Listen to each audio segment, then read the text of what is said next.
हर हर महादेव। मित्रों, महाभारत के इतने अनसुलझे और रोचक रहस्य हैं जिनके बारे में मैं अगर बताने लगूं तो शायद ये वीडियो कम पड़ जाएगी। आज कुछ ऐसे अनसुलझे रहस्य के बारे में बताऊंगा जो मेरे बहुत से भाई जानते होंगे और बहुत से मेरे भाई जो है नहीं जानते होंगे। तो चलिए महादेव का नाम लेके शुरू करते हैं वीडियो। अक्सर लोगों का मानना है कि महाभारत को वेद व्यास ने लिखा है। ये कहीं तक सच भी है, जबकि वेद व्यास कोई नाम नहीं है, एक उपाधि है। अर्थात जो वेदों का ज्ञाता होता है उसे ही वेद व्यास कहते हैं। इसलिए कृष्ण द्वैपायन से पहले 27 वेद व्यास हो चुके हैं। जो महाभारत लिखे वो 28वें वेद व्यास हैं। इसका मतलब हुआ वेद व्यास उसको कहा जाता है जो वेदों का ज्ञाता हुआ। दोस्तों, फैक्ट नंबर 2 है, माना जाता है कि महाभारत के अभिमन्यु कल्याण नामक एक राक्षस की आत्मा थी। कृष्ण भगवान ने उसकी आत्मा को कैद कर द्वारका के एक अलमारी में रखा हुआ था।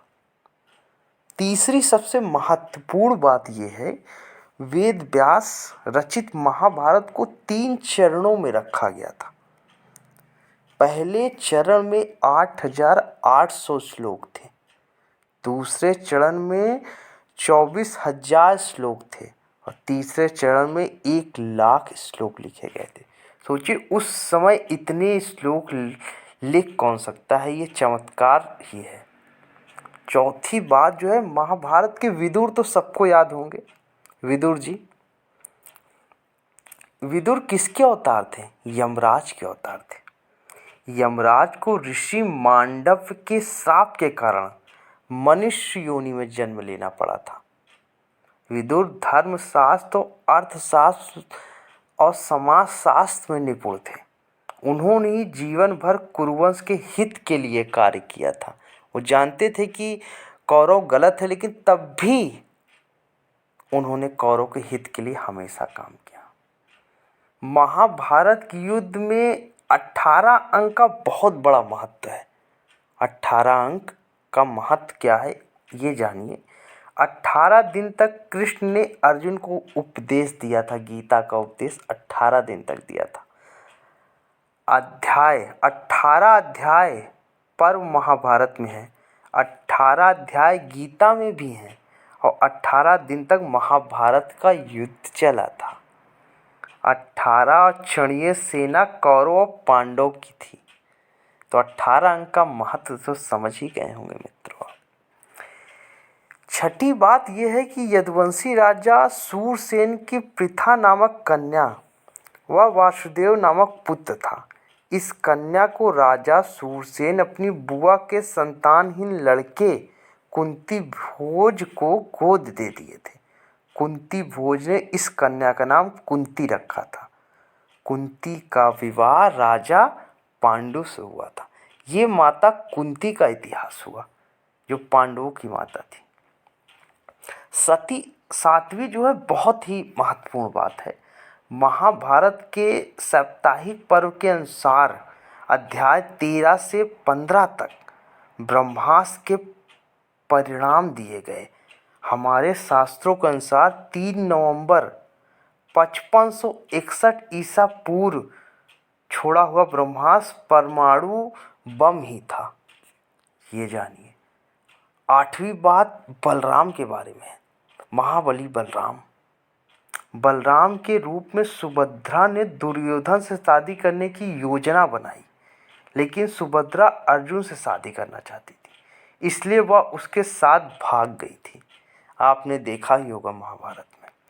महाभारत के युद्ध में अश्वत्थामा को आप जानते हैं, द्रोणाचार्य के पुत्र थे। अश्वत्थामा ने ब्रह्मास्त्र छोड़ दिया था, देखा होगा आप लोगों ने अगर महाभारत, तो जिसके चलते लाखों लोग मारे गए थे।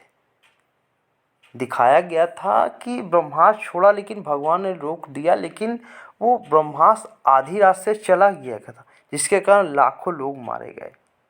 जिस और अश्वत्थामा के इस कार्य से भगवान श्री कृष्ण बहुत ज़्यादा क्रोधित हो गए और उन्होंने अश्वत्थामा को शाप दे दिया, तू इतने वधों का पाप ढोता हुआ 3000 वर्ष तक निर्जन स्थानों में भटका था और भटकेगा। तेरे शरीर से सदैव रक्त की दुर्गंध निश्चित होती रहेगी, तू अनेक रोगों से पीड़ित रहेगा। और 3000 वर्षों तक अश्वत्थामा भटकता रहा। कहते हैं आज भी अश्वत्थामा जिंदा है कहीं ना कहीं। अब कहाँ है ये तो भगवान ही जाने। 10वीं बात भीष्म पितामह के बारे में। महामहिम भीष्म अपराजय। भीम का एकमात्र जीवित पुत्र जो था, उसका नाम याद नहीं आ रहा, जिसका नाम सवर्गा था। उसको परीक्षित से ज़्यादा श्रेष्ठ होने के बावजूद सिंहासन नहीं सौंपा गया था। वो अपनी मातृभूमि काशी का शासक बना था। परीक्षित आखिरी राजा थे। उसके बाद फिर ये समाप्ति हो गया था। एकलव्य याद होगा, एकलव्य महाधनुर्धर जो द्रोणाचार्य की मूर्ति बना के सीख गया था धनुर्धार। बहुत बड़ा धनुर्धर बन गया था एकलव्य। एकलव्य कृष्ण भगवान का चचेरा भाई था। वह देवाश्रवा वासुदेव के भाई का पुत्र था जो जंगल में खो गया था। रुक्मणी स्वयंवर के दौरान पिता की रक्षा करते हुए एकलव्य की मृत्यु हो गई थी। वह कृष्ण द्वारा मारा गया था। ये भी बात जान लीजिए।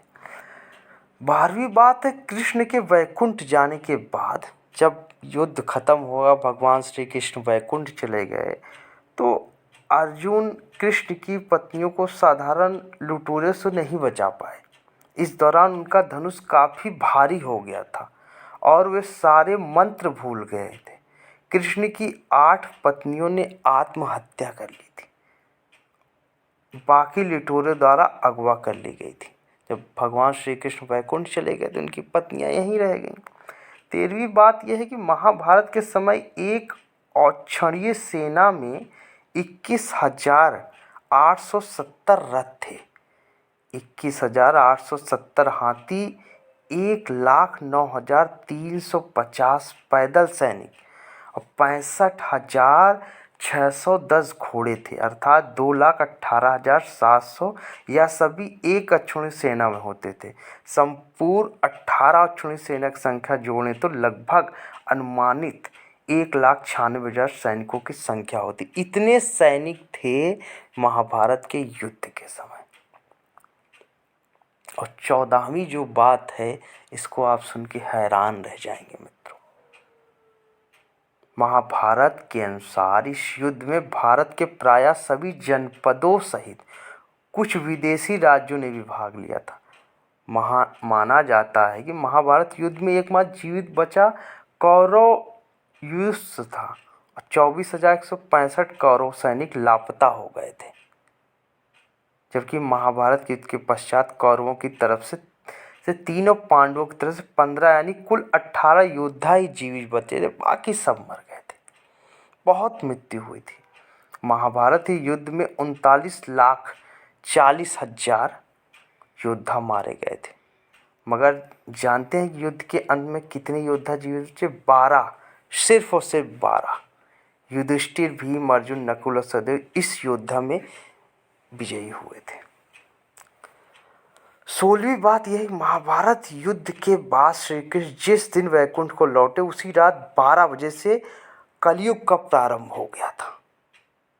वेद व्यास जी ने श्री कृष्ण के प्रयाण की सूचना मिलने पर युधिष्ठिर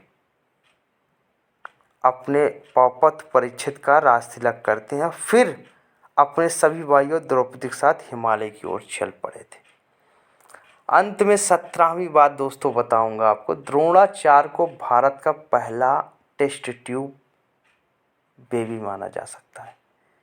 यह कहानी भी काफ़ी रोचक है। द्रोणाचार्य के पिता महर्षि भारद्वाज थे, उनकी माता एक अप्सरा थी। दरअसल एक शाम भारद्वाज शाम में गंगा नहाने गए, तभी उन्हें वहाँ एक अप्सरा नहाती हुई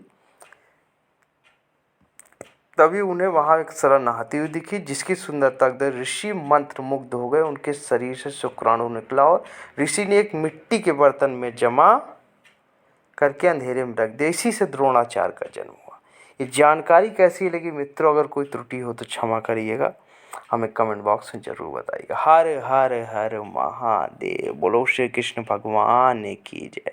और महाभारत का सबसे बड़ा योद्धा आपको कौन लगता है? हमें कमेंट जरूर करिएगा। जय श्री कृष्ण।